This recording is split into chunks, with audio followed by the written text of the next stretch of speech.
பாகம் 71. இவ்ளோ நடந்தும் உனக்கு பயம் வரல? இந்த திமிர் தாண்டி உன்கிட்ட எனக்கு ரொம்ப பிடிச்சிருக்கு என்று வில்லத்தனமாக பேசிய ரோஹித் அவந்திகாவின் இன்னொரு கன்னத்திலும் பளார் என்று ஒரு அறை விட்டான்.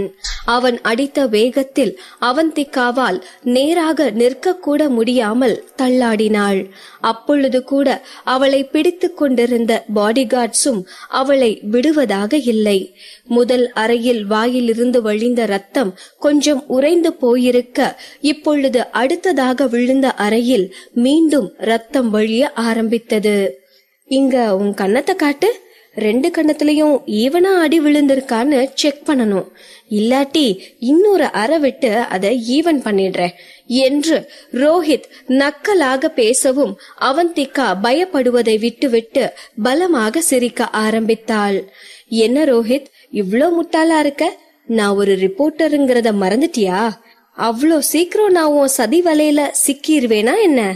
அடிச்சோமா போனோமான்னு இல்லாம இப்படி ஓவரா சீன் போட்டு டைம் வேஸ்ட் பண்ணிட்டியே. இந்நேரம் போலீஸ் இந்த பில்டிங் வாசலுக்கு வந்திருப்பாங்க. இன்னும் ஃபியூ செகண்ட்ஸ்ல போலீஸ் உன் முன்னாடி வந்து நிப்பாங்க. அப்போ என்கிட்ட விட்ட டயலாக் எல்லாம் அவங்க கிட்ட விடு பாக்கலாம். அப்ப தெரியும் யார் கண்ணம் பழுக்கும்னு என்று அவந்திகா அந்த வழியிலும் கூட தைரியமாக பேசிக் கொண்டிருந்தாள். என்னடி, என்ன பொய் சொல்றியா?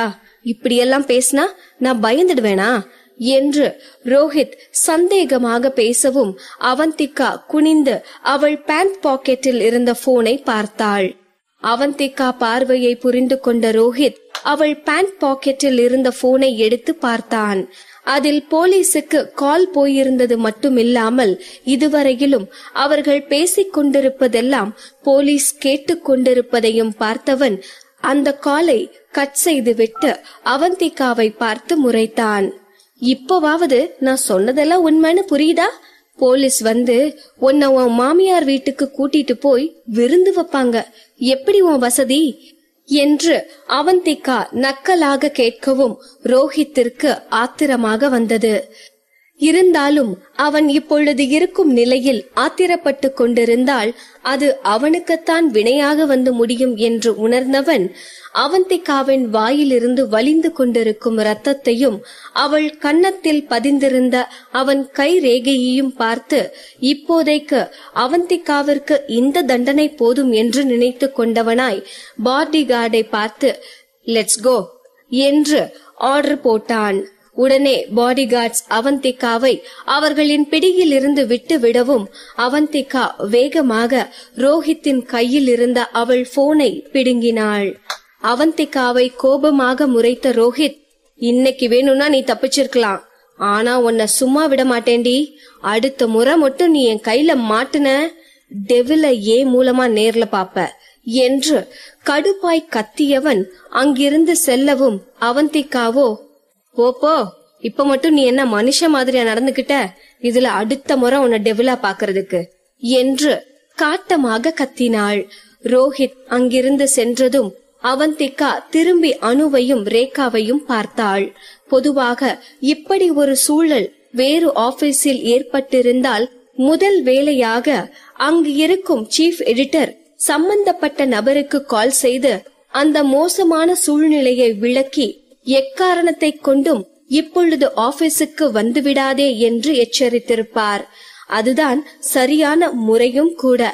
ஆனால் இந்த ரேகாவோ வேண்டுமென்றே ரோஹித் வந்ததை பற்றி கூட அவந்திகாவிடம் சொல்லாமல் அவளை திட்டம் போட்டே வர வைத்திருக்கிறாள். இது எப்பேற்பட்ட கேவலமான செயல்! இதற்கெல்லாம் முக்கிய காரணமாய் அனுதான் இருந்திருப்பாள். இது அனுவின் திட்டமாகத்தான் இருக்கும்.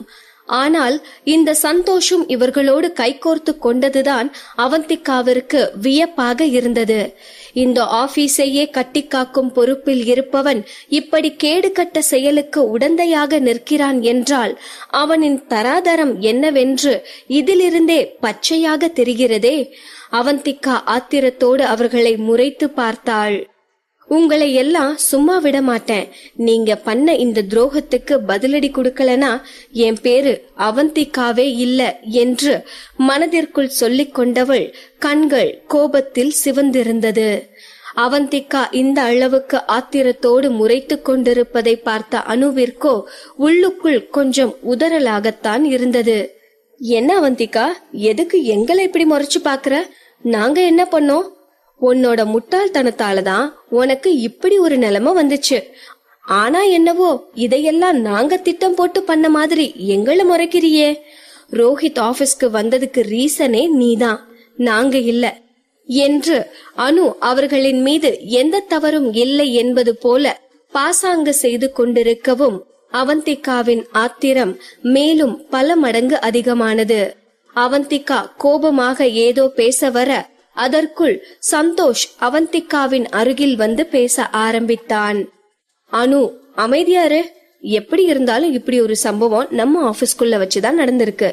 இதுக்கு எல்லாருமே தான் ரெஸ்பான்சிபிலிட்டி. என்ன ஒண்ணு, அவந்திகா மட்டும் நான் சொன்னதை கேட்டு கொஞ்சம் கவனமா நடந்திருந்தா இவ்ளோ பெரிய பிரச்சனை வந்திருக்காது. என்ன அவந்திகா, நான் சொல்றது சரிதானே என்று அவந்திகாவிற்கு புரியும் விதத்தில் பேசியவன், ஓகே லீவ் இட். அவந்திகா, உனக்கு அடிபட்டு இருக்கு, நீ முதல்ல ஹாஸ்பிட்டல் போய் ட்ரீட்மெண்ட் எடுத்துக்கோ. உன் ட்ரீட்மெண்ட்டுக்கு ஆகிற செலவை நியூஸ் ஏஜென்சியே பே பண்ணிடும் என்று சந்தோஷ் ரொம்ப நல்லவன் போல பேசிக் கொண்டிருக்க அவன் பேசுவதை கேட்க கேட்க அவந்திகாவிற்கு எரிச்சலாக வந்தது. அவன் பேசியதின் அர்த்தம், என்னோடு அட்ஜஸ்ட் பண்ணி போயிருந்தால் இப்படி ஒரு நிலை உனக்கு வந்திருக்காது என்பதாகத்தான் இருந்தது.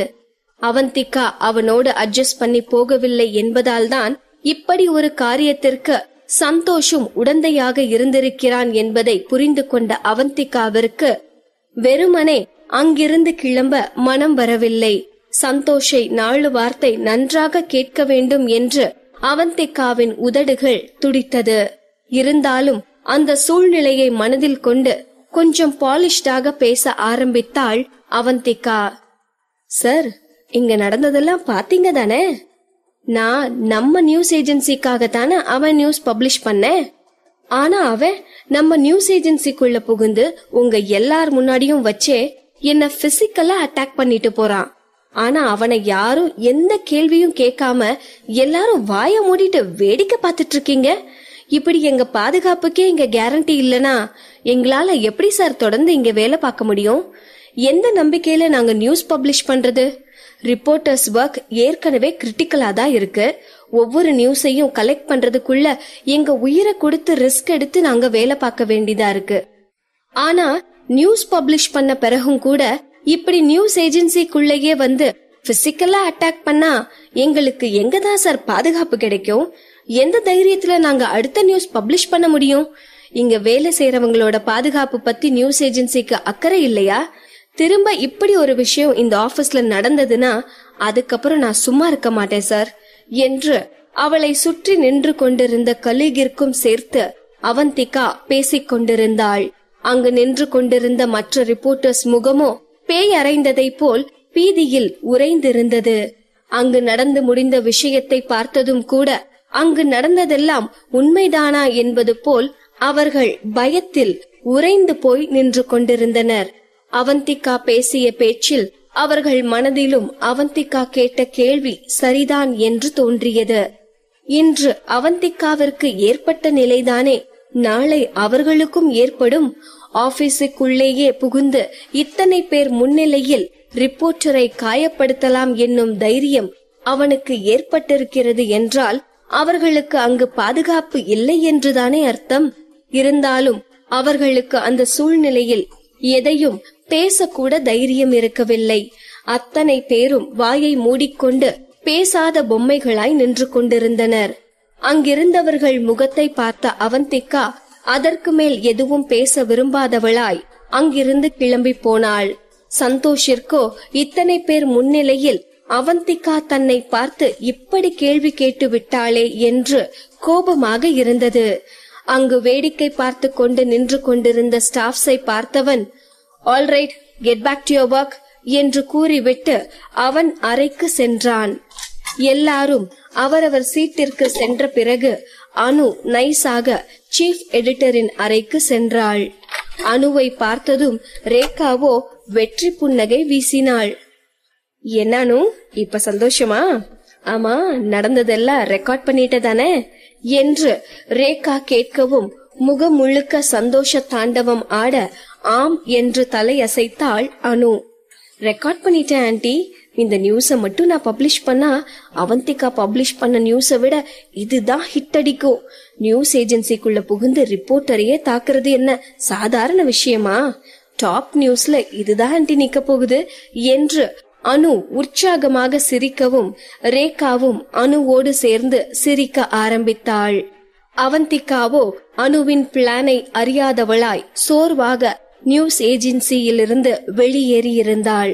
அவந்திகா ஆட்டோவிற்காக நின்று கொண்டிருக்க அந்த வழியாக சென்று கொண்டிருந்தவர்கள் எல்லோரும் அவந்திகாவின் முகத்தை குறு குருவென்று பார்த்தவாறு போய்க் கொண்டிருந்தார்கள். அதை கவனித்த அவந்திகா அவளின் ஷாலை வைத்து முக்காடு போட்டுக்கொண்டு முகத்தை மறைத்துக் கொண்டாள். அடுத்து முதல் வேலையாக அருகில் இருக்கும் ஹாஸ்பிட்டலுக்கு சென்றவள் அவளின் காயத்திற்கு ட்ரீட்மெண்ட் செய்து கொண்டாள். டாக்டர், பெருசா ஒன்னும் பிரச்சனை இல்லதானே என்று அவந்திகா தயக்கமாக கேட்கவும், என்னம்மா இப்படி அடிபட்டிருக்கு, பெருசா பிரச்சனை இல்லையான்னு கேக்குற? உன் முகத்துல இருக்கிற காயம் சீக்கிரம் ஆறுனாலும் அந்த தழும்பு மறையவே 1 மாசம் ஆகும். அப்புறம் உன் மவுத்துக்குள்ள காயம் பட்டு ப்ளீட் வேற ஆயிருக்கு.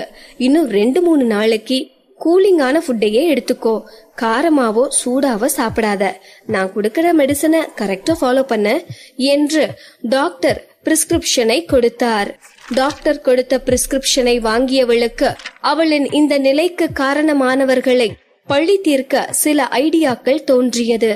ஆனாலும் அதையெல்லாம் செயல்படுத்த இது சரியான நேரமில்லை என்று உணர்ந்தவள் அவளின் கோபத்தை அடக்கிக் கொண்டாள். அங்கிருந்து அரவிந்தின் வீட்டிற்கு சென்றவள் யார் கண்ணிலும் படாமல் மாஸ்டர் பெட்ரூமிற்கு சென்று அசதியாக பெட்டில் விழுந்தாள். என்னதான் ட்ரீட்மெண்ட் பார்த்திருந்தாலும் இன்னும் அவளுக்கு ஏற்பட்ட காயத்தின் வலி இருக்கத்தான் செய்தது. உடலில் உரைத்து கொண்டிருந்த வலியை காட்டிலும் அவளுக்கு நேர்ந்த அவமானத்தின் வலி அவள் மனதை பெரிதாக பாதித்திருந்தது. அந்த அமைதியான அறையில் அவளின் காதில் ரோஹித் பேசிய வார்த்தைகளும் அவளுக்கு ஏற்பட்ட அவமானமும் அவளை கொன்று கொண்டிருந்தது. அவளால் அந்த அவமானத்தை தாங்கிக் கொள்ள முடியவில்லை. அவந்திகாவிற்கு அழுகையாக வந்தது. ஆனாலும் அழக்கூடாதென்று முயற்சி செய்தவள் பெட்டில் உருண்டு புரண்டு படுத்து அவளின் மனதை டைவர்ட் செய்து பார்த்தாள். ஆனாலும் அவளையும் மீறி கண்ணில் இருந்து கண்ணீர் வலிந்து கொண்டிருக்கவும் கண்களை துடைத்து கொண்டவள், ஹே அவந்திகா, நீ எதுக்கடி அழற? நீ என்ன தப்பு செஞ்ச? தப்பு செஞ்சவங்களெல்லாம் இந்நேரம் ஜாலியா இருப்பாங்க. ஆனா நீ இங்க அழுதுட்டு இருக்க போறியா? உன்னை அழ வைக்கிறதுக்கு தான் அவங்க இவ்ளோ தூரம் பண்ணிருக்காங்க.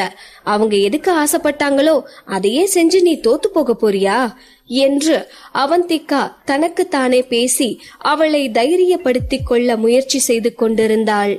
சரியாக அந்த நேரம் பார்த்து வாசலில் காரின் ஹாரன் சத்தம் கேட்கவும் அவந்திகாவிற்கு தூக்கி வாரி போட்டது. அரவிந்த் தான் வந்துவிட்டான் என்பதை உணர்ந்தவள் என்ன செய்வது என்று புரியாமல் பதறி தவித்தாள். அவனுக்கு மட்டும் நடந்த விஷயங்கள் தெரிந்தால் அவனின் ரியாக்ஷன் என்னவாக இருக்கும் என்று கூட அவந்திகாவால் யூகிக்க முடியவில்லை. என்ன ஆனாலும் சரி, தனக்கு நடந்த அவமானத்தை பற்றி அரவிந்திற்கு தெரியாமல் மறைத்து விட வேண்டும் என்று நினைத்தவள் முதலில் அவளின் முகத்தில் இருக்கும் காயத்தை அவனுக்கு தெரியாமல் மறைக்க என்ன செய்வது என்று யோசிக்க ஆரம்பித்தாள். கணவன் மனைவி உறவென்பது இன்பத் துன்பங்களை பகிர்ந்து கொண்டு ஒருவருக்கொருவர் துணையாக இருப்பதுதானே. ஆனால் எதையும் புரிந்து கொள்ளாமல் அவனிடமிருந்து அவளின் வலிகளை மறைக்க யோசனை செய்து கொண்டிருக்கிறாளே. எப்பொழுதுதான் அவந்திகா திருமணத்தின் அர்த்தத்தை புரிந்து கொள்ள போகிறாளோ?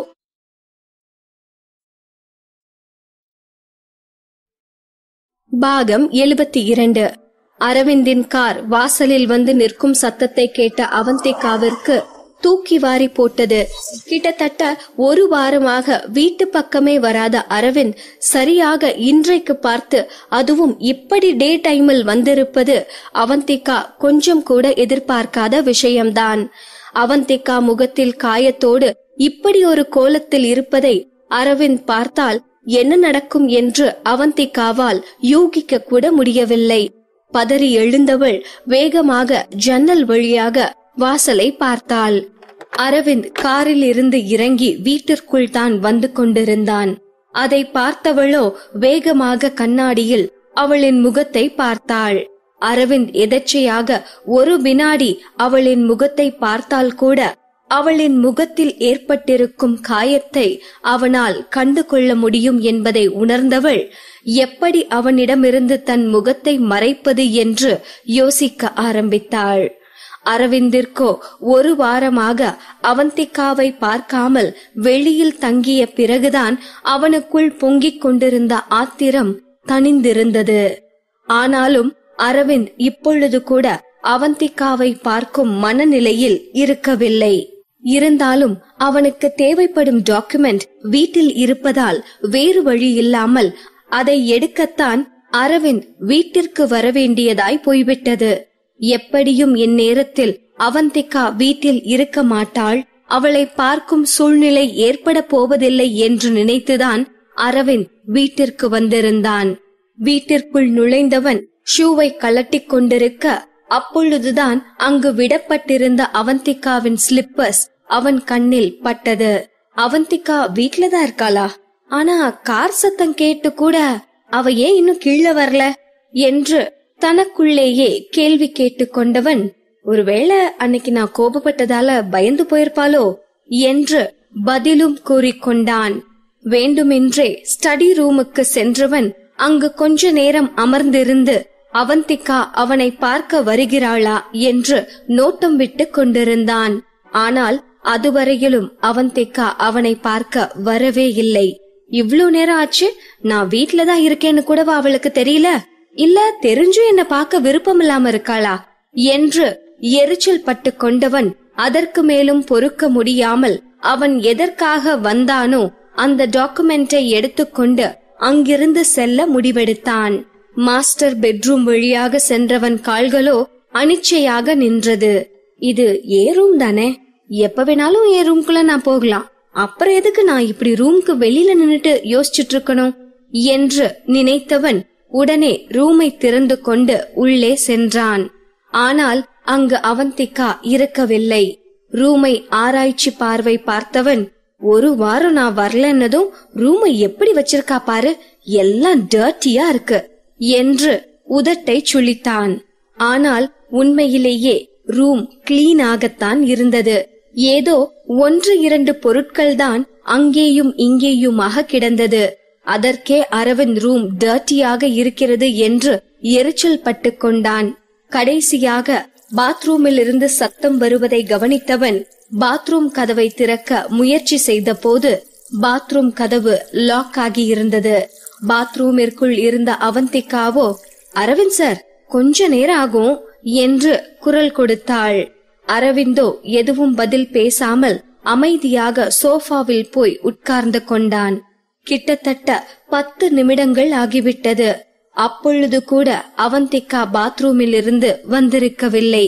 பொறுமை இழந்த அரவிந்த் எழுந்து சென்று பாத்ரூம் கதவை தட்டவும் அவந்திகாவோ, சார் எனக்கு ஸ்டொமக் பெயினா இருக்கு, நான் வர லேட் ஆகும், நீங்க வேணா கெஸ்ட் ரூம்ல இருக்கிற பாத்ரூம் யூஸ் பண்ணிக்கோங்களேன் என்று பாத்ரூமிற்குள் இருந்து கத்தினாள்.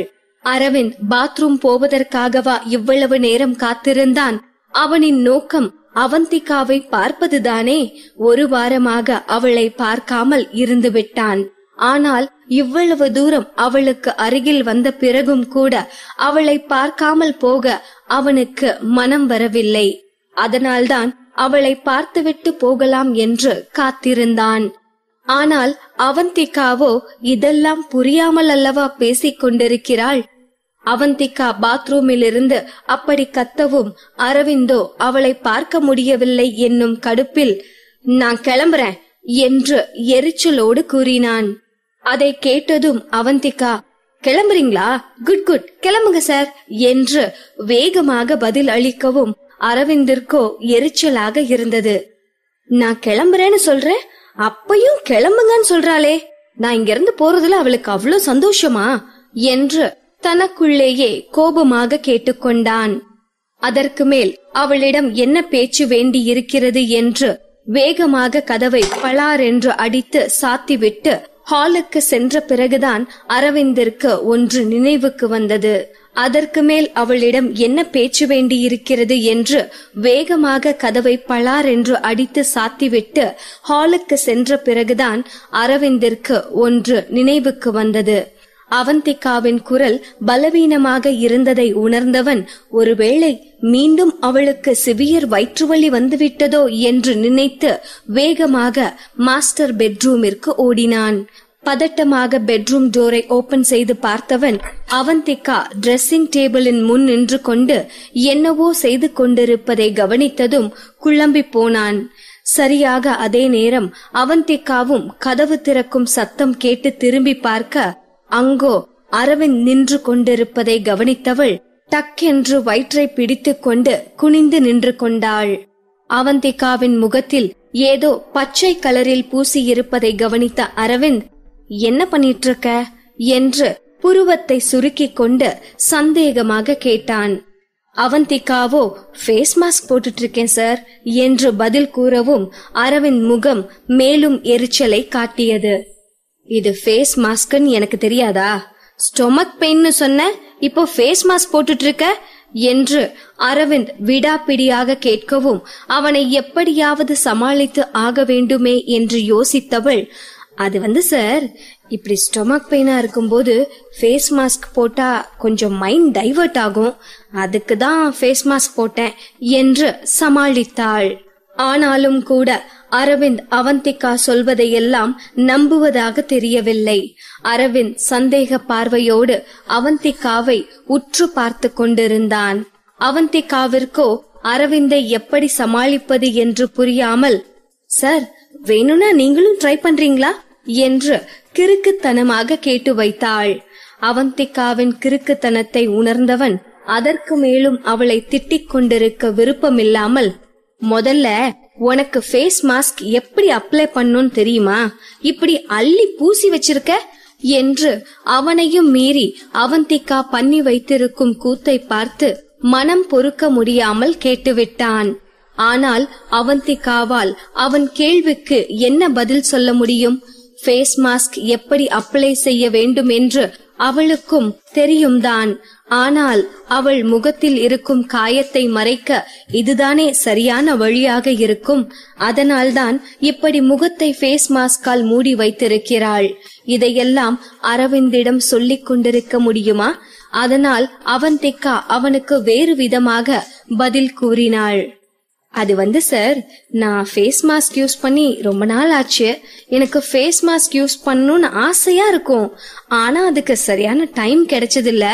இன்னைக்கு டைம் கிடைச்சது, அதான் ஆர்வத்துல நிறைய அப்ளை பண்ணிட்டேன் என்று தலையை தொங்க போட்டு கொண்டு அவந்திகா சோகமாக பதில் கூறவும் அரவிந்திற்கோ ஒரு மாதிரி ஆகிவிட்டது. அரவிந்த் எதுவும் பேசாமல் நிற்கவும் அவந்திகா வேகமாக அங்கிருந்த ஃபேஸ் மாஸ்க் கிரீமை எடுத்து அரவிந்திடம் நீட்டினாள். சார், நீங்க இதை ட்ரை பண்ணி பாருங்க சார், நல்லா இருக்கும். நீங்க ஃபேஸ் மாஸ்க் யூஸ் பண்ணி நான் ஒரு நாள் கூட பார்த்ததில்ல.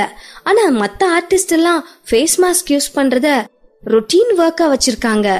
இன்னைக்கு இந்த ஃபேஸ் மாஸ்க உங்களுக்கு நானே என் கையால போட்டு விடுறேன் என்று அவந்திகா கூறிக்கொண்டிருக்க அரவிந்தோ கோபமாக அவந்திகாவை முறைத்து பார்த்தான். அரவிந்த் முறைப்பதை கவனித்த அவந்திகா, சார் நான் தப்பா எதுவும் சொல்லல. ஃபேஸ் மாஸ்க் யூஸ் பண்ணாமலே உங்க ஸ்கின் ரொம்ப ஹெல்தியா இருக்கு, அதத்தான் சொன்னேன் என்று கூறிவிட்டு லூசுத்தனமாக சிரிக்க வேறு செய்தாள். அதற்கு மேலும் அவந்திகா செய்யும் பைத்தியக்காரத்தனத்தை பார்க்க முடியாதவனாய் காஃபி டேபிளின் மீது அவன் பாக்கெட்டில் இருந்த டேப்லெட்டை எடுத்து வீசியவன், அந்த டேப்லெட்டை எடுத்துக்கோ, ஸ்டொமக் பெயின் சரியாயிடும் என்று கூறிவிட்டு அங்கிருந்து கிளம்பி போனான். அவந்திகாவோ அந்த டேப்லெட்டை எடுத்து பார்த்துவிட்டு, ஓஹோ இதுக்குத்தான் திரும்ப வந்தாரா? அன்னைக்கு என்கிட்ட கோபமா நடந்துகிட்டதுக்கு இது காம்ப்ரமைஸா? என்னதான் கோபமா நடந்துகிட்டாலும் என் மேல அக்கறை இருக்கத்தான் செய்யுது என்று நினைத்து கொண்டு சிரித்து கொண்டாள். ஆனால் அதற்கு பிறகுதான் பாவம் அவந்திகாவிற்கு உச்சக்கட்ட வேதனையே காத்து கொண்டிருந்தது. ஈஸியாக ஃபேஸ் மாஸ்கை போட்டவளுக்கு அதை கழுவி எடுப்பது அவ்வளவு ஈஸியாக இருக்கவில்லை. காயத்தின் மீது ஃபேஸ் மாஸ்க் பட்டு ரண வேதனையை கொடுத்து கொண்டிருந்தது.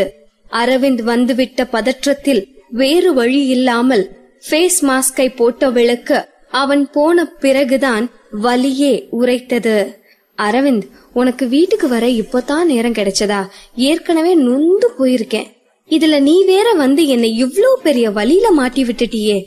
என் வாழ்க்கையில வர்ற வில்லன்கள் நல்லா பண்றாங்களோ இல்லையோ, ஒரு ஹீரோவா இருந்துட்டு நீ நல்லா என்ன வச்சு செய்ற என்று புலம்பிக் கொண்டே மெதுவாக முகத்தை கழுவிக் கொண்டிருந்தாள் அவந்திகா.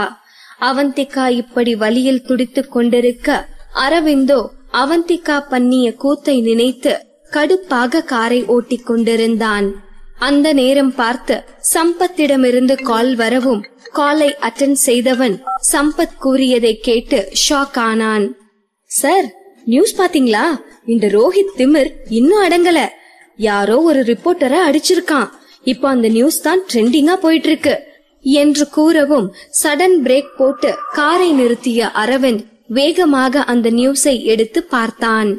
அதில் இருந்த வீடியோவை கிளிக் செய்தவன் ரோஹித் ஒரு பெண்ணின் கன்னத்தில் மாறி மாறி அடிப்பதையும் அவள் வலியால் துடிப்பதையும் பார்த்தான். ஆனால் அந்த பெண்ணின் முகம் தெளிவாக தெரியாமல் கொஞ்சம் பிளர் ஆகி இருந்தது. அவளின் முடி வேறு அவள் முகத்தை மறைத்திருந்தது. ஒருவேளை அவளின் முகம் தெளிவாக தெரியாததால் தான் சம்பத் யாரோ ஒரு ரிப்போர்ட்டரை ரோஹித் அடித்து விட்டான் என்று கூறியிருக்கலாம். ஆனால் அரவிந்திற்கு அந்த பெண்ணை பார்த்ததும் அது அவந்திகாதான் என்று உறுதியாக தெரிந்துவிட்டது. அவந்திகா எதை கொண்டு அவள் முகத்தை மறைத்தாலும் அவளை அத்தனை நுணுக்கமாக அறிந்து வைத்திருக்கும் அரவிந்திற்கு அவளை கண்டுபிடிப்பது ஒன்னும் பெரிய விஷயமாக இருக்கவில்லை. அது அவந்திகாதான் என்று தெரிந்ததும் கோபத்தில் அரவிந்தின் ரத்தம் கொதித்து போனது. அதற்கு பிறகுதான் அவந்திகா பண்ணிய கிறுக்குத்தனத்திற்கான காரணம் அரவிந்திற்கு புரிய ஆரம்பித்தது. அவந்திகா இப்படி டே டைமில் வெட்டியாக வீட்டில் உட்கார்ந்து கொண்டிருப்பவள் இல்லைதான். அது மட்டுமா, பாத்ரூமை விட்டு வெளியே வராமல் அரவிந்தை பார்ப்பதை தவிர்க்க வயிறு வலி என்று காரணம் சொன்னாலே. எல்லாவற்றிற்கும் மேலாக ஃபேஸ் மாஸ்கை போட்டுக்கொண்டு அதற்கு மட்டமாக ஒரு காரணத்தை வேறு சொல்லிக் கொண்டிருந்தாள். இதையெல்லாம் நினைத்து பார்த்தவனுக்கு அவந்திகா எதற்காக அப்படி எல்லாம் நடந்து கொண்டாள் என்கிற காரணம் தெளிவாக புரிந்தது. அவந்திகா, நீ என்ன லூசா? இப்படி முகத்துல காயத்தை வச்சுக்கிட்டு அது மேல ஃபேஸ் மாஸ்க போட்டா அது அந்த காயத்தை இன்க்ரீஸ் பண்ணும்னு உனக்கு தெரியாதா? என்ன காரியம் பண்ணி வச்சிருக்க என்று ஆதங்கமும் வேதனையாக முணுமுணுத்தவன் வேகமாக காரை வீட்டிற்கு திருப்பினான். ஆனால் எவ்வளவு வேகமாக வீட்டிற்கு சென்றானோ அவ்வளவு வேகமாக அவந்திகாவை பார்க்காமல் திரும்பி வர போகிறான் என்று அவனுக்கே தெரியாதுதான். பாகம் 73. வேகமாக காரை ஓட்டிக் கொண்டிருந்த அரவிந்தின் மனம் கோபத்தால் கொதித்து போயிருந்தது.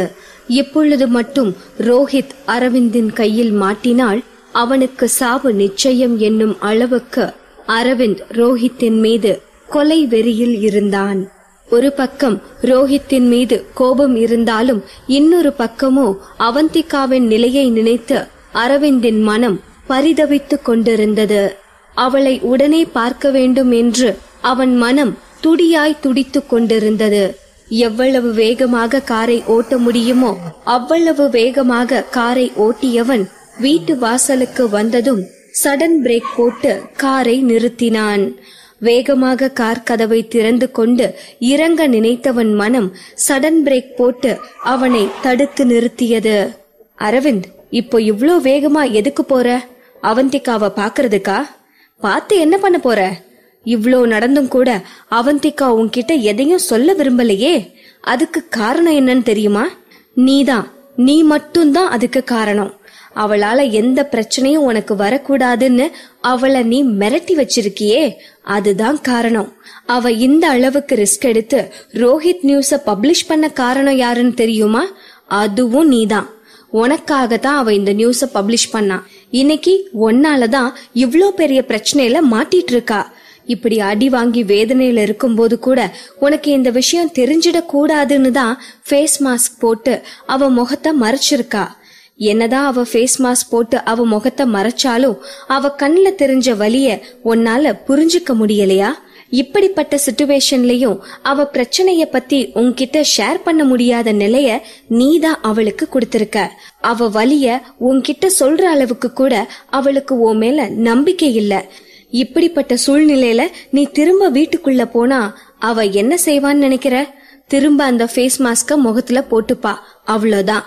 அதனால வலி அவளுக்குத்தான்.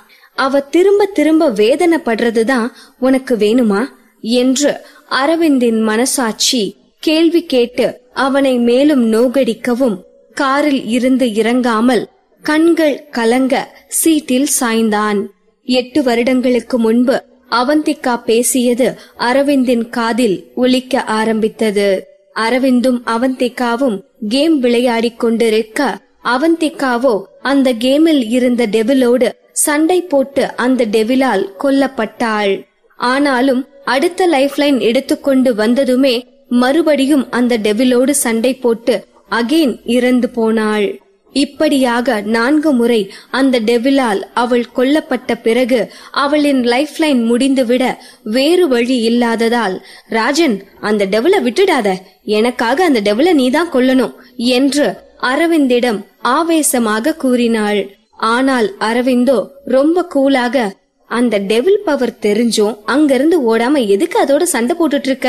நீ லூசுத்தனமா அதோட சண்டை போட்டு தோத்து போயிட்டு இப்போ என்ன வேற அது கூட சண்டை போட சொல்ற? உனக்காக நான் எதுக்கு அது கூட சண்டை போடணும் என்று கேலியாக கேட்கவும், என்ன ராஜன், நீதானே என் லவ்வர், அப்போ யாராவது என்கிட்ட பிரச்சனை பண்ணா நீதானே எனக்காக அவங்களோட சண்டை போடணும். அது கேமா இருந்தாலும் நீதானே எனக்காக சப்போர்ட் பண்ணணும். நீ என்ன பண்ணுவியோ தெரியாது, எனக்காக நீதான் அந்த டெவில கொல்லணும், அதுவும் 4 டைம்ஸ் என்று அவந்திகா அரவிந்தை உசுப்பேற்றினாள். தன் காதலி தன்னிடம் வந்து, நீதான் என் லவ்வர், சோ நீதானே எனக்காக சண்டை போடணும் என்று கூறினாள். எந்த காதலனாக இருந்தாலும் போர்க்கொடியை தூக்கத்தானே செய்வான். அப்படித்தான் அரவிந்தும் அவளுக்காக அந்த டெவிலோடு சண்டை போட்டு அந்த டெவிலை கொன்றான். அதற்கு பிறகுதான் அவந்திகாவின் கோபம் குறைந்தது. சூப்பர் ராஜன், அந்த டெவில கொன்னுட்ட என்று அவந்திகா உற்சாகமாக பேசவும், அரவிந்தோ, பாராட்டுறதெல்லாம் இருக்கட்டும், நீ என்ன லூசா? ஃபர்ஸ்ட் முறை அந்த டெவில் உன்னை கொன்னப்பையே உன்னோட சண்டை போடுற மெத்தட சேஞ்ச் பண்ணிருக்கணும். ஆனா 4 முறையும் அது கூட ஒரே மாதிரி சண்டை போட்டு தோத்து போயிருக்க. முட்டாளுங்க தான் இப்படி முட்டாள்தனமா நடந்துப்பாங்க என்று அரவிந்த் கடுப்பாக பேசவும் அவந்திகா அவனை சமாதானம் செய்தாள். சாரி ராஜன், எனக்கு இப்பதான் புரியுது. இனிமே நான் என் மெத்தட சேஞ்ச் பண்ணிக்கிறேன். இனி யாராவது என் கூட சண்டைக்கு வரட்டும், அது கேமா இருந்தாலும் சரி நிஜமா இருந்தாலும் சரி, உண்டு இல்லன்னு பண்ணிடுவேன் என்று அவந்திகா பேசவும் அரவிந்திற்கு அவந்திகாவின் மன உறுதி ரொம்பவே பிடித்திருந்தது. அதனால்தான் அவந்திகாவை நேரில் பார்க்கவில்லை என்றாலும் அவளின் குரலை கேட்டுக்கொண்டே அவளோடு காதலில் சஞ்சரித்து கொண்டிருந்தான். அப்படிப்பட்ட உறுதியான பெண் இன்று இப்படி மாறி போயிருப்பது அரவிந்தின் மனதை ரொம்பவே வேதனைப்படுத்தியது. அதற்கு மேல் அங்கு இருக்காமல் வேகமாக காரை எடுத்தவன் ரொம்ப தூரம் சென்ற பிறகு அவனின் மன வேதனையை தாங்கிக் கொள்ள முடியாமல் ரோட்டின் ஓரமாக காரை நிறுத்தினான். இவ்வளவு நடந்த பிறகும் கூட அவனால் அவந்திகாவின் வலியை வெறுமனே வேடிக்கை மட்டும் பார்த்து கொண்டிருக்க முடியாதல்லவா? உடனே போனை எடுத்தவன் யாருக்கோ வேகமாக கால் செய்தான். அவந்திகாவிற்கோ அரவிந்தின் கார் வாசலில் வந்து நின்றதோ, அவன் வீட்டிற்குள் வராமல் திரும்பி சென்றதோ எதுவும் தெரிந்திருக்கவில்லை. இப்போதைக்கு அவளின் கவலை பசியால் கத்தும் அவளின் வயிற்றை சமாதானம் செய்ய வேண்டும் என்பதே. ஆனால் அவள் இந்த முகத்தை வைத்துக்கொண்டு ஹாலுக்கு சென்றால் நிச்சயம் யாராவது அவளின் முகத்தை பார்த்துவிடக்கூடும். அதுவும் வள்ளி மட்டும் அவந்திகாவின் முகத்தை பார்த்தால் கேள்வி கேட்டே அவந்திகாவை படுத்தி எடுத்து விடுவாள். என்னதான் வள்ளி அந்த வீட்டில் வேலை செய்பவளாக இருந்தாலும் கூட சில நேரங்களில் அவந்திகாவின் மீது அதிகப்படியாக உரிமை எடுத்துக்கொண்டு பேசிவிடுவாள். அவந்திகாவும் அதை பெரிதாக கண்டு கொள்ளாமல் வள்ளிக்கு அந்த அளவுக்கு இடம் கொடுத்து வைத்திருந்தாள். ஆனால் இப்பொழுது அதுவே அவந்திகாவிற்கு பாதகமாகிவிட்டது. வள்ளியை பார்த்து பயந்து கொண்டு இப்படி யோசித்துக் கொண்டிருக்கிறாளே, என்ன செய்வது என்று யோசித்தவள், பேசாம மறுபடியும் ஃபேஸ் மாஸ்க் போட்டுட்டு போயிடலாமா? ஆனா ஒரு முறை ஃபேஸ் மாஸ்க் போட்டு கழுவவே ரண கொடூரமா இருந்துச்சு.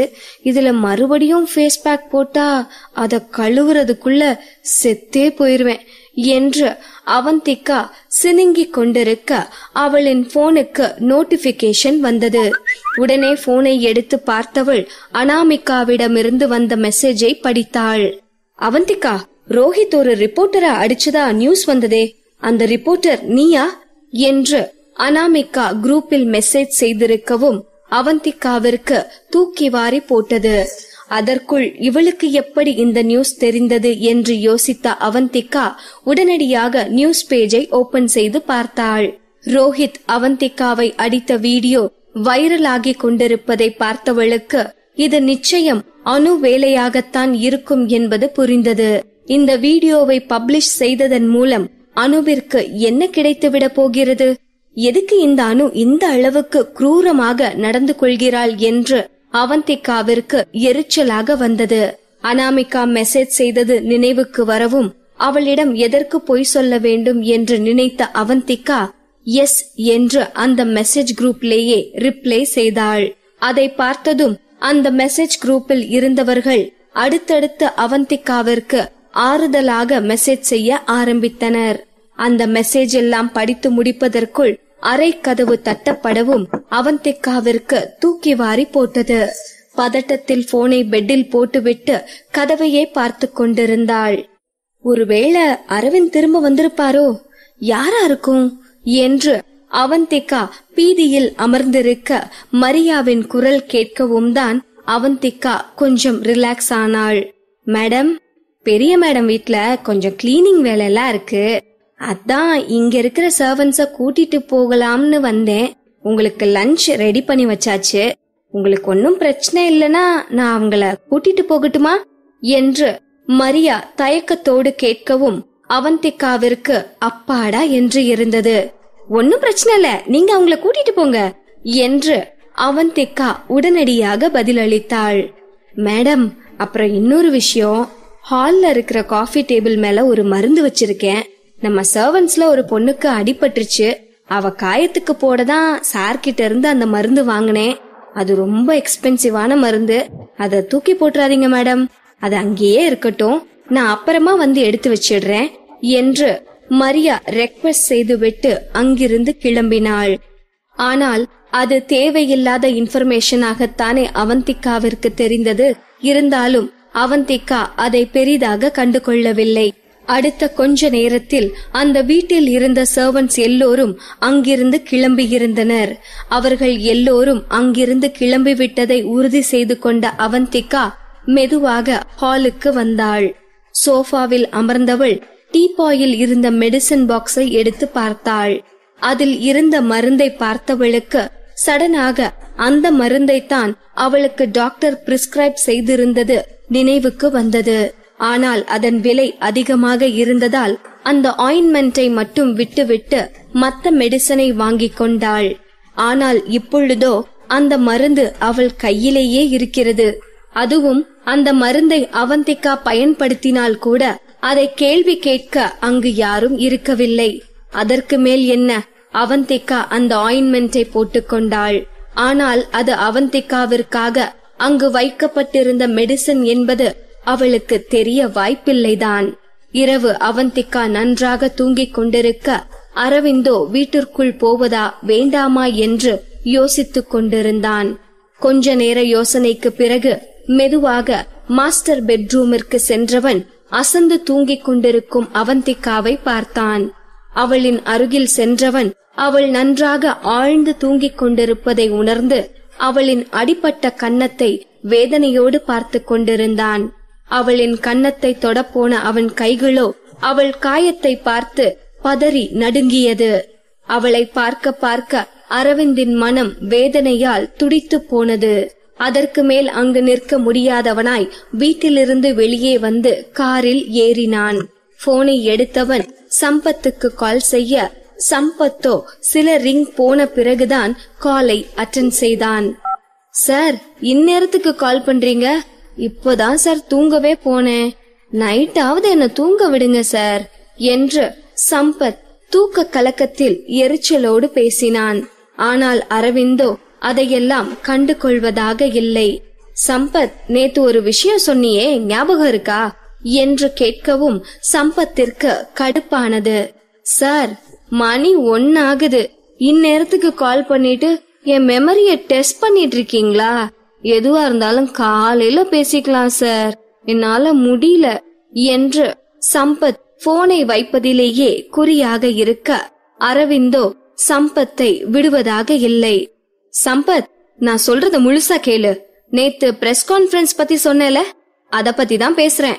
பிலிமிங் க்ரூ அரேஞ்ச் பண்ணிருக்கிற பிரஸ் கான்ஃபரன்ஸ்ல அவங்களுக்கு சப்போர்ட் பண்ற விதமா என்ன வந்து கலந்துக்க சொல்லி இன்வைட் பண்ணிருக்காங்கல்ல, அந்த படத்துல ரோஹித்தும் சப்போர்ட்டிங் ரோல்ல நடிச்சிருக்கான் தானே என்று அரவிந்த் கேள்வி கேட்டதும் சம்பத்திற்கு அவனின் தூக்கம் முழுதாக கலைந்து போனது. அரவிந்த் ஏதோ ஒரு பெரிய திட்டம் போட்டுவிட்டான் என்று புரிந்து கொண்ட சம்பத்திற்கு அரவிந்தின் திட்டம் என்ன என்பதுதான் புரியவில்லை. இருந்தாலும் இந்த திட்டத்தை எல்லாம் காலையில் போட்டால்தான் என்ன என்று சம்பத் தூக்கம் கலைந்து போன துக்கத்தில் மனதிற்குள் புலம்பிக் கொண்டான். ஆனால் சம்பத்தின் புலம்பல் எல்லாம் அரவிந்திற்கு புரியவா போகிறது? அவந்திகாவை மனதில் சுமந்து கொண்டிருக்கும் அரவிந்திற்கு இரவும் பகலும் ஒரு பொருட்டே இல்லையே. வானில் மாறி மாறி விளையாடிக் கொண்டிருக்கும் நிலவையும் சூரியனையும் காட்டிலும் அரவிந்த் கொண்டிருக்கும் காதல் அவனுக்கு பெரிதுதானே.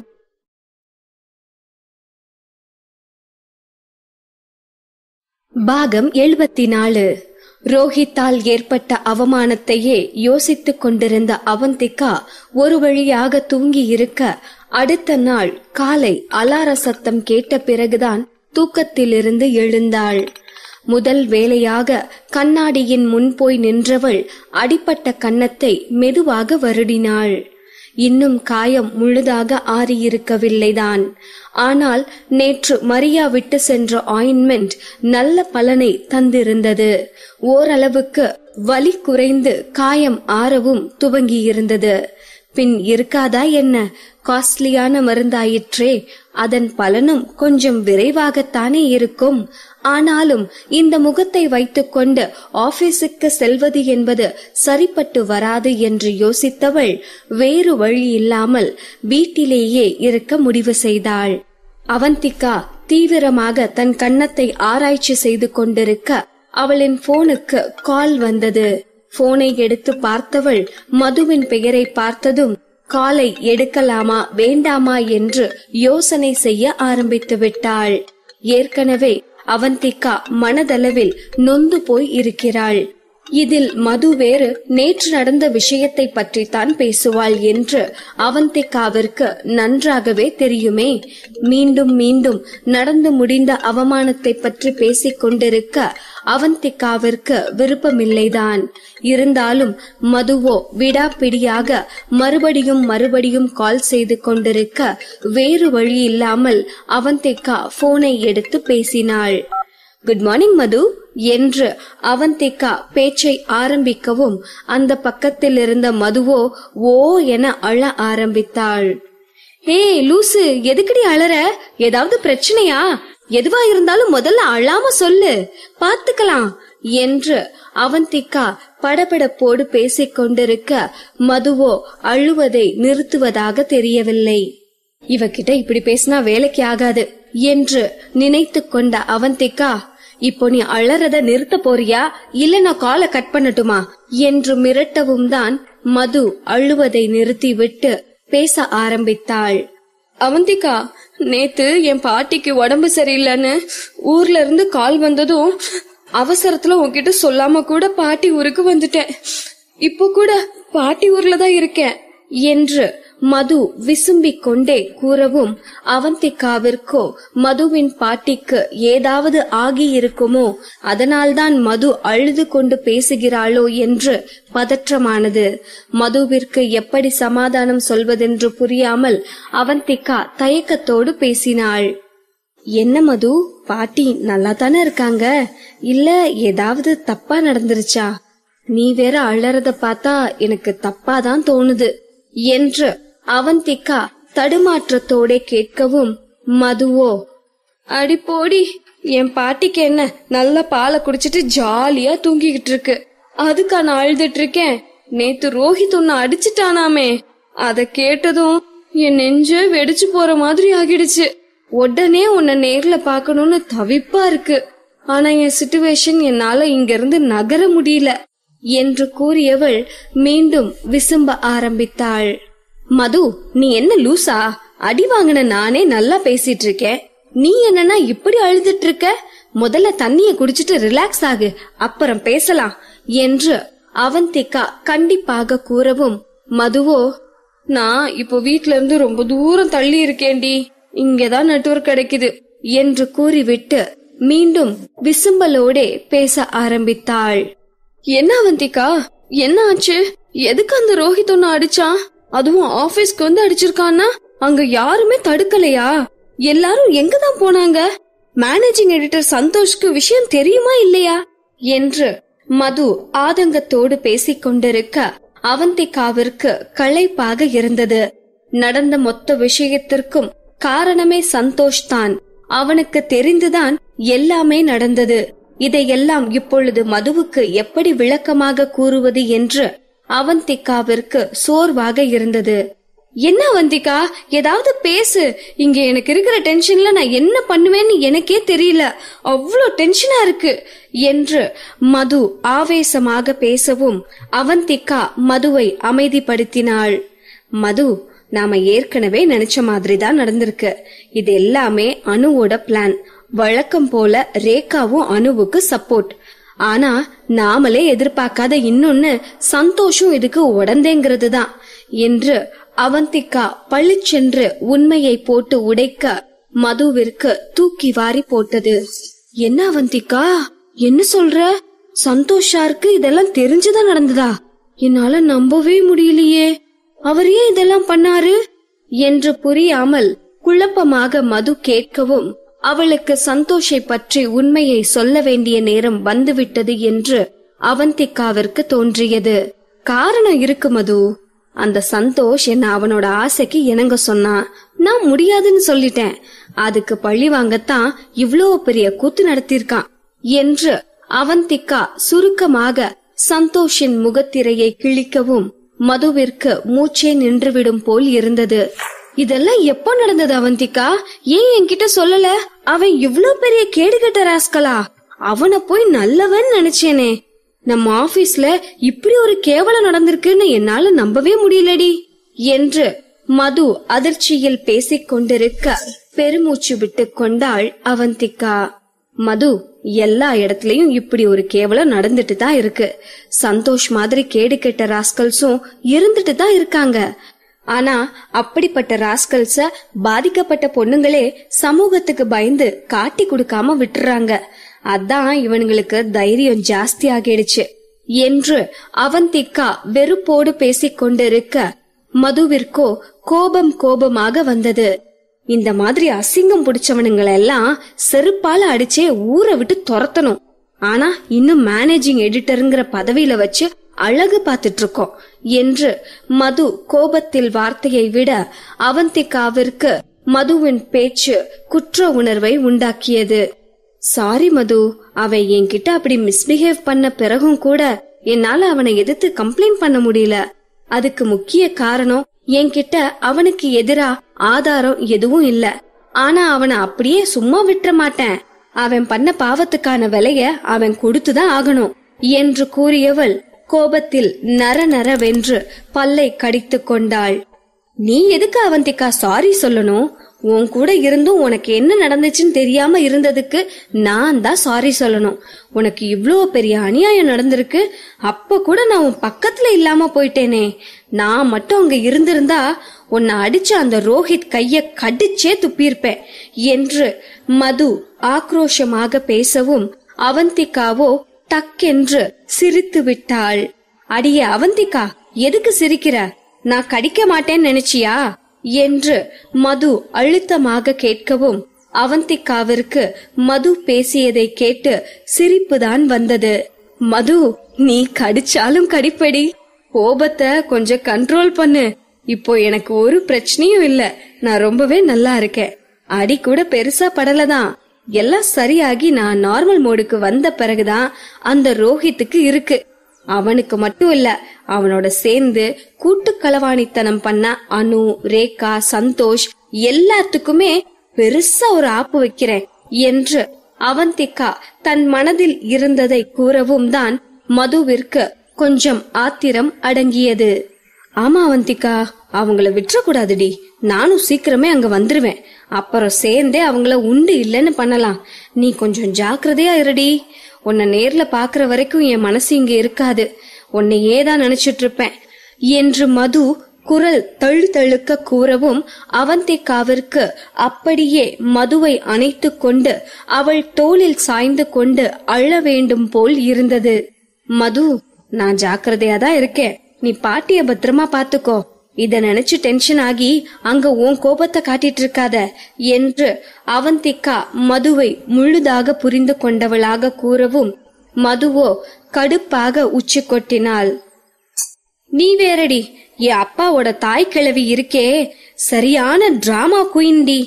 என் அம்மா சொந்தத்துல எனக்கு மாப்பிள்ள பாத்துட்டு இருக்காங்கன்னு தெரிஞ்சு என் அப்பாவோட அக்கா பையனுக்கு என்ன கல்யாணம் பண்ணி வைக்க பிளான் பண்ணிதான் அதுக்கு சீரியஸ்னு சொல்லி எங்க எல்லாரையும் இங்க வர வச்சிருக்கு. ஆனா அது என்னதான் நடிச்சாலும் என்ன ஏமாத்த முடியுமா? நான் வந்ததுமே அதோட டிராமாவை கண்டுபிடிச்சிட்டேன்.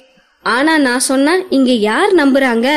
விட்டா என்னை என் மாமாவுக்கு கல்யாணம் பண்ணி வச்சிட்டு தான் ஊருக்கே விடுவாங்க போல என்று மது புது கதையை கூறவும் அவந்திகாவிற்கோ திகைப்பாக இருந்தது.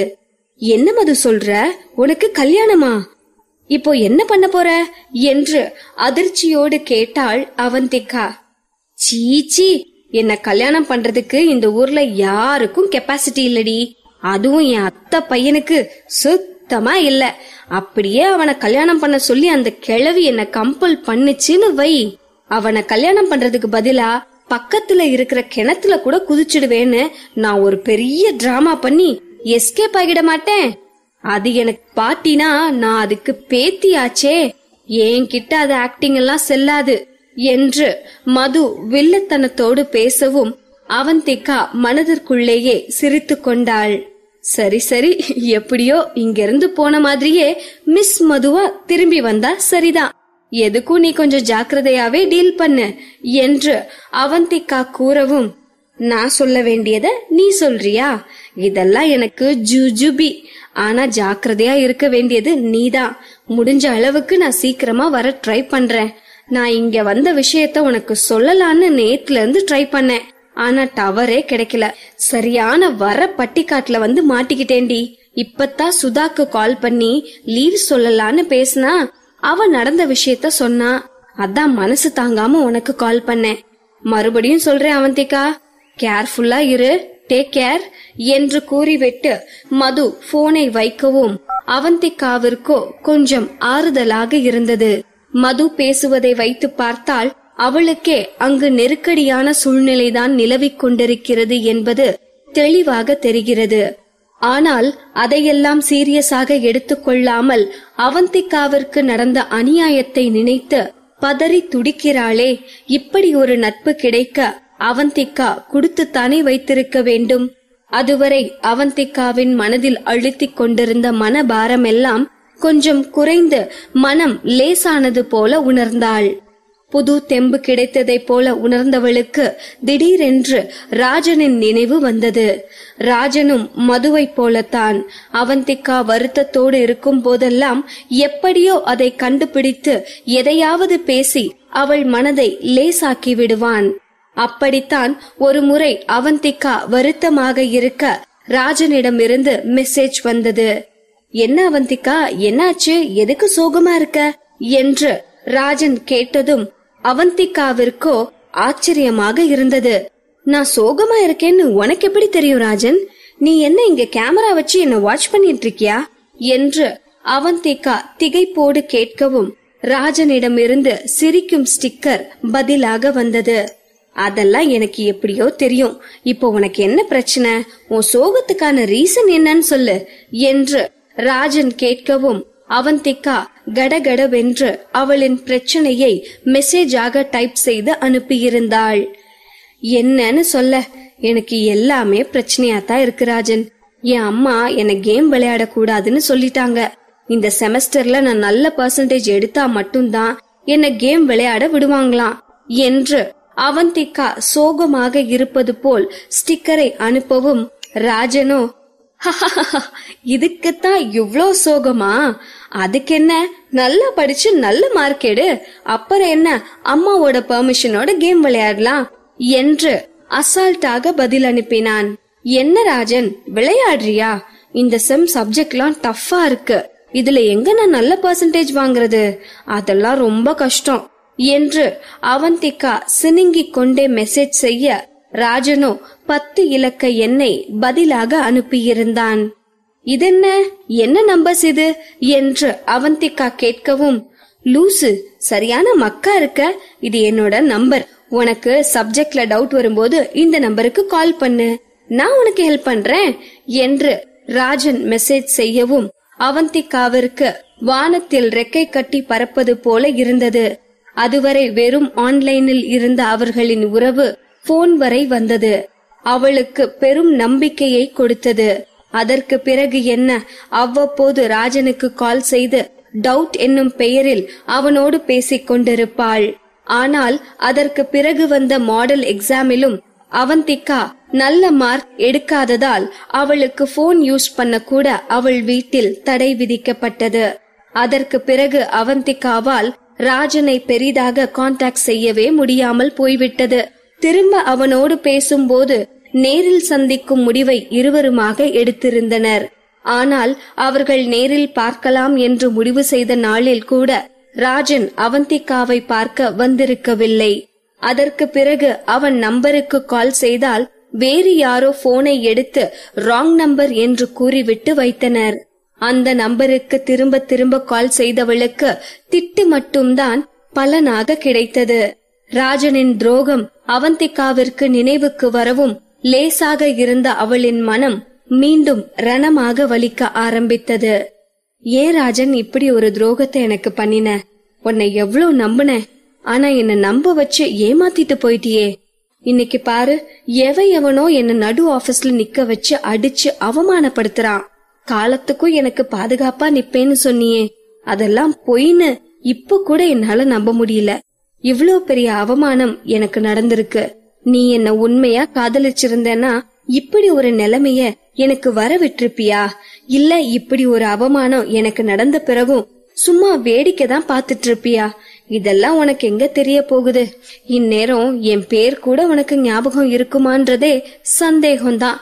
உன்ன போய் நினைச்சிட்டு வருத்தப்பட்டு இருக்கேன் பாரு என்று நினைத்து கொண்டவள் கலங்கிய கண்களை துடைத்து கொண்டு தன்னை டைவர்ட் செய்ய முயற்சி செய்து கொண்டிருக்க அவளுக்கு அனாமிகாவிடமிருந்து மெசேஜ் வந்தது.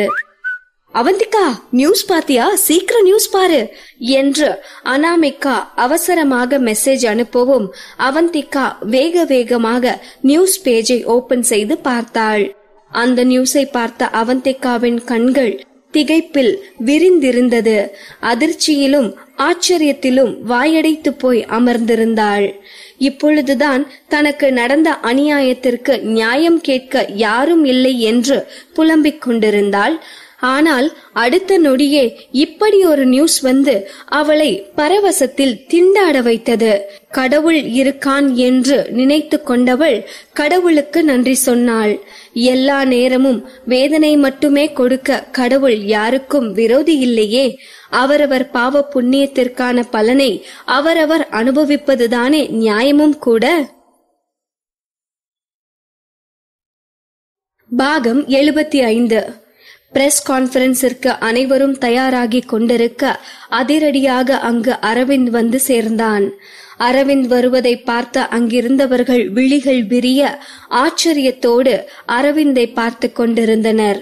அந்த படக்குழுவும் கூட அரவிந்த் அவர்களின் இன்விடேஷனை ஏற்றுக்கொண்டு வருவான் என்று எதிர்பார்க்கவில்லைதான்.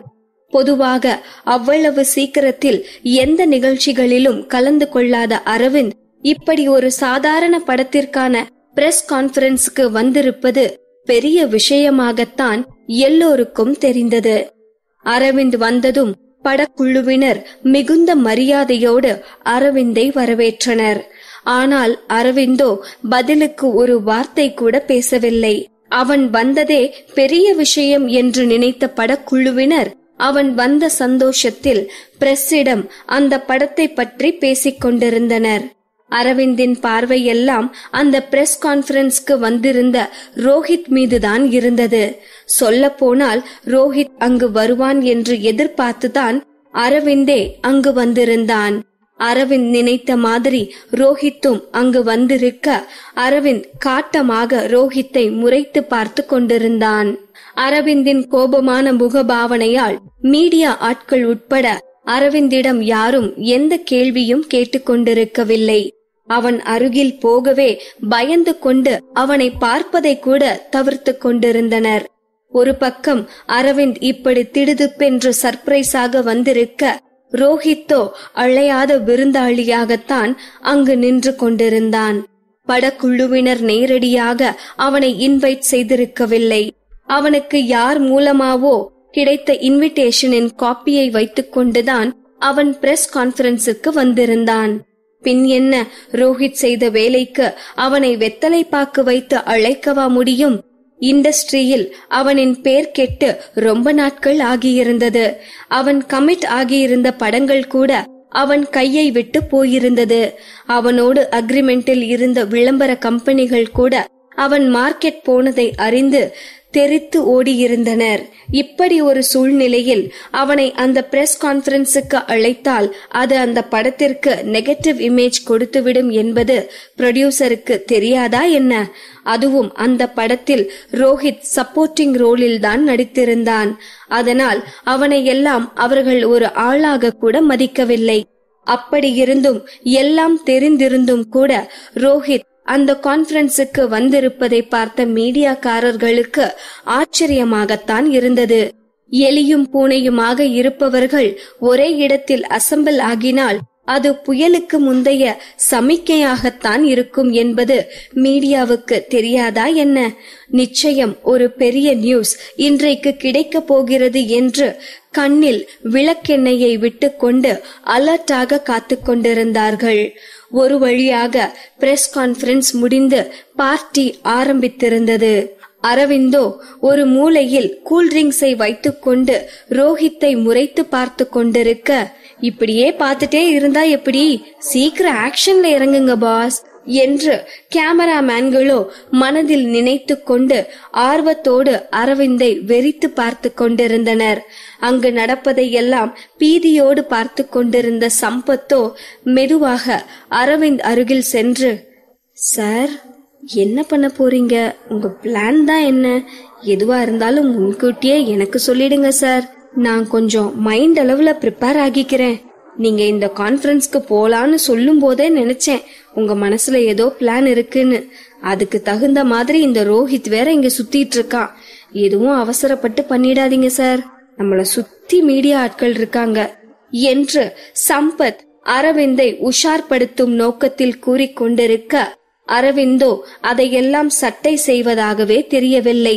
அரவிந்தின் திட்டம் என்னவென்று தெரியாத ரோஹித்தோ அரவிந்த் வந்திருப்பது தெரிந்தும் கூட கொஞ்சமும் மனதில் பயம் இல்லாமல் ஹாயாக உலாத்திக் கொண்டிருந்தான். மீடியா ஆட்கள் இத்தனை பேர் இருக்கும்போது அரவிந்தால் என்ன செய்துவிட முடியும் என்கிற தைரியம்தான் அவனுக்கு. அரவிந்திற்கு அப்படியே ஆப்போசிட் மூலையில் நின்று கொண்டிருந்தவன் அங்கிருந்த ஒரு செலிபிரிட்டியோடு சுவாரஸ்யமாக கதை பேசிக் கொண்டிருந்தான். என்ன ரோஹித், நீங்க யாரோ ஒரு ரிப்போர்ட்டரை அடிச்சிட்டதா நியூஸ் வந்தது என்று டேவிட் கேட்கவும் ரோஹித்தோ அதை கேட்டு கேஷுவலாக சிரித்தான். பின்ன என்ன டேவிட், இப்போலாம் இந்த ரிப்போர்ட்டர்ஸ் ரொம்ப இரிட்டேட் பண்ற மாதிரி நடந்துக்கிறாங்க. அதான் அந்த ரிப்போர்ட்டருக்கு பாடம் கத்து கொடுக்க நினைச்சேன்.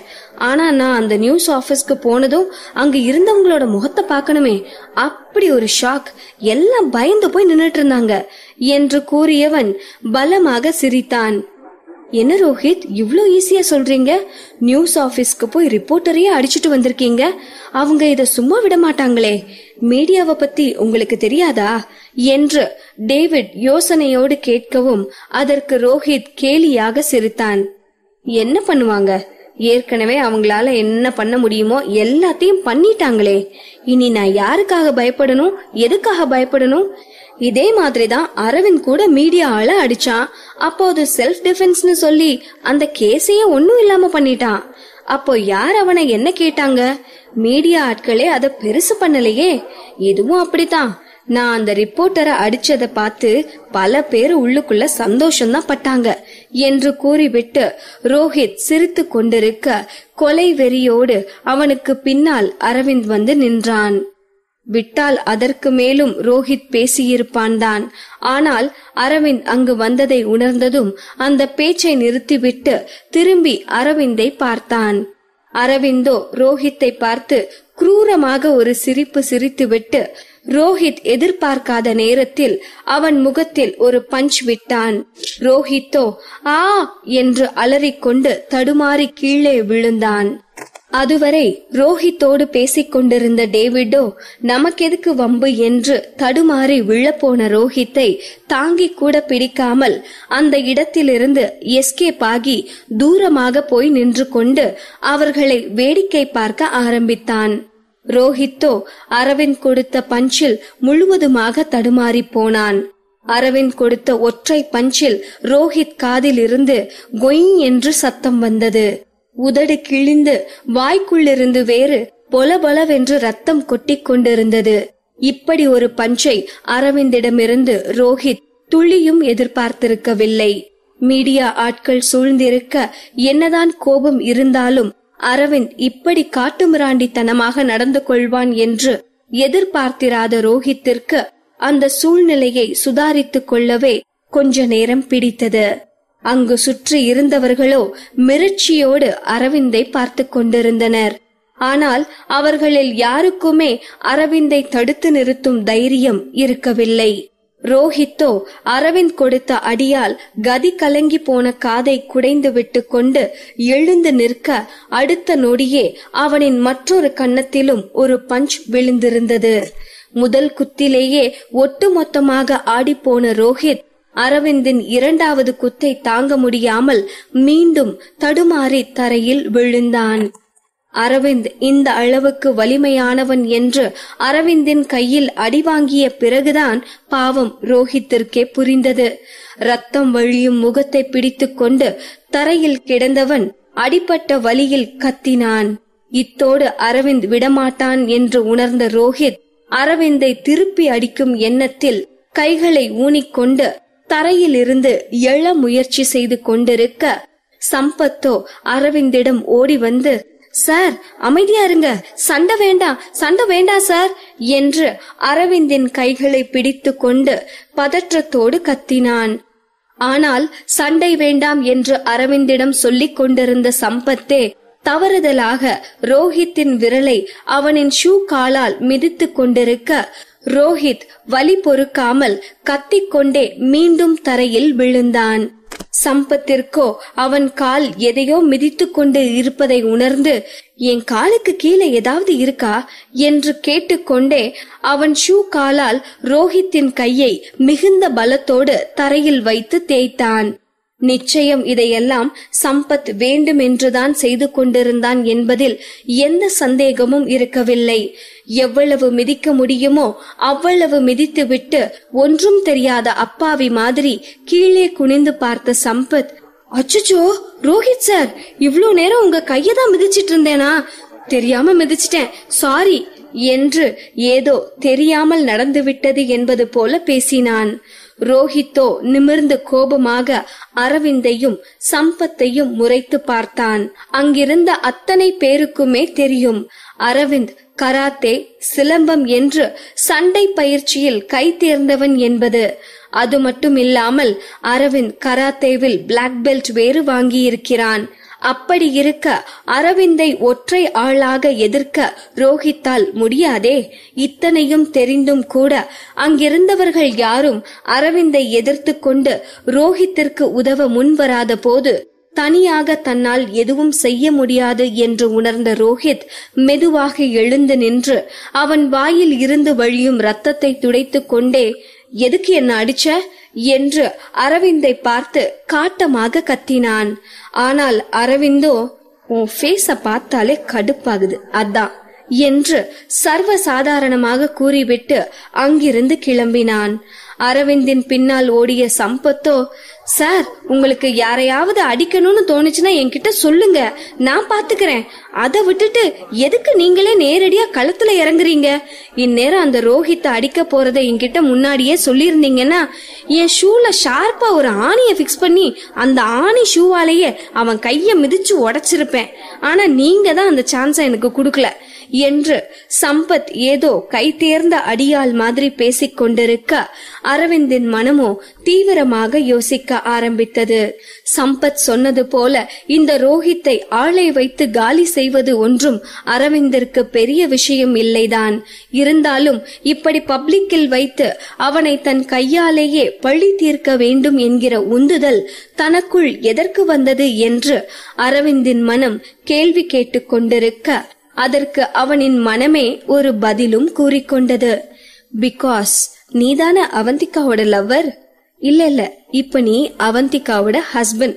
சோ அவளை யாராவது காயப்படுத்தினா அவங்கள நீதான் திருப்பி அடிக்கணும் என்று அவன் மனம் கூறிய பதில் அவனுக்கு சரிதான் என்று பட்டது. எஸ், நான் தான் அவந்திகாவோட ஹஸ்பண்ட். சோ இத நானே டீல் பண்ணதுதான் சரி என்று கூறிக்கொண்டவன் அங்கிருந்து கிளம்பினான். அரவிந்த் ரோஹித்தை அடித்த நியூஸ் ஆன்லைனில் தீயாய் பரவி கொண்டிருக்க அந்த நியூஸை பார்த்த அவந்திகாவோ திகைத்து போனாள். அரவிந்த் எதுக்கு ரோஹித்தை அடிச்சாரு? எனக்காகவா? ரோஹித் என்ன அடிச்சது தெரிஞ்சுதான் அவனை அரவிந்த் அடிச்சிருப்பாரா என்று அவந்திகாவின் மனம் ஏதேதோ கற்பனை செய்து கொண்டு குழப்பத்தில் மூழ்கி இருக்க அவந்திகாவின் போனுக்கு மெசேஜ் வந்து அவளை நிஜ உலகிற்கு கொண்டு வந்தது. அனாமிகா தான் மெசேஜ் செய்திருந்தாள். எனக்கு என்னவோ அரவிந்த் சார் உனக்காக தான் ரோஹித்தை அடிச்சிருப்பாருன்னு தோணுது. நீ என்ன நினைக்கிற என்று கேட்கவும் அவந்திகாவிற்கு என்ன பதில் சொல்வது என்றே தெரியவில்லை. அவந்திகா யோசித்துக் கொண்டிருந்த அதே விஷயத்தை இப்பொழுது அனாமிகாவும் சொல்ல அவந்திகாவின் யூகம்தான் உண்மை என்று அவளுக்கு 99% உறுதியானது.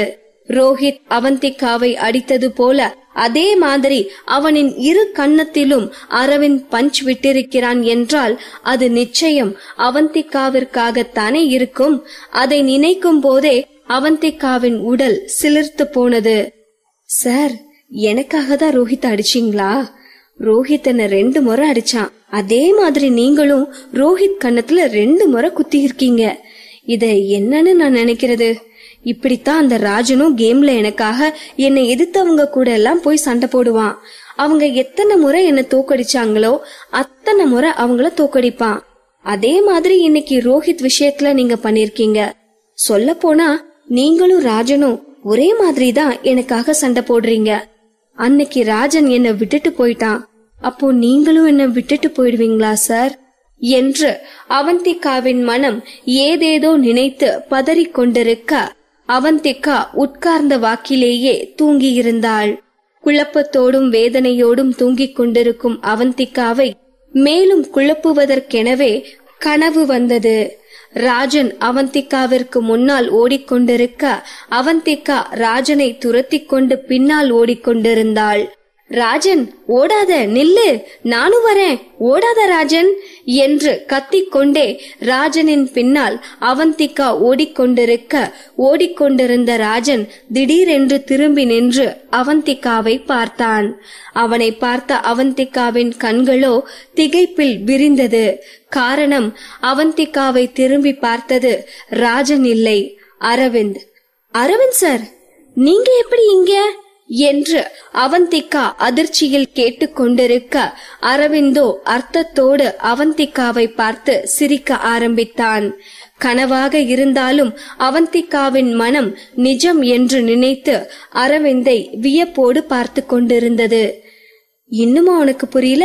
நான் தான் ராஜன், நானே தான் அரவிந்த் என்று அரவிந்த் கூறிய பதிலை கேட்டதும் தூக்கத்திலிருந்து திடுக்கிட்டு விழித்தாள் அவந்திகா. அவள் கண்டது கனவு என்று புரியவே அவந்திகாவிற்கு நீண்ட நேரம் பிடித்தது. ராஜன் தான் அரவிந்தா? இல்ல அரவிந்த் சார் தான் ராஜனா? என்ன கனவு இது என்று அவந்திகா குழப்பத்தில் மூழ்கினாள். குழம்பிய குட்டையில்தானே மீன் பிடிக்க முடியும்.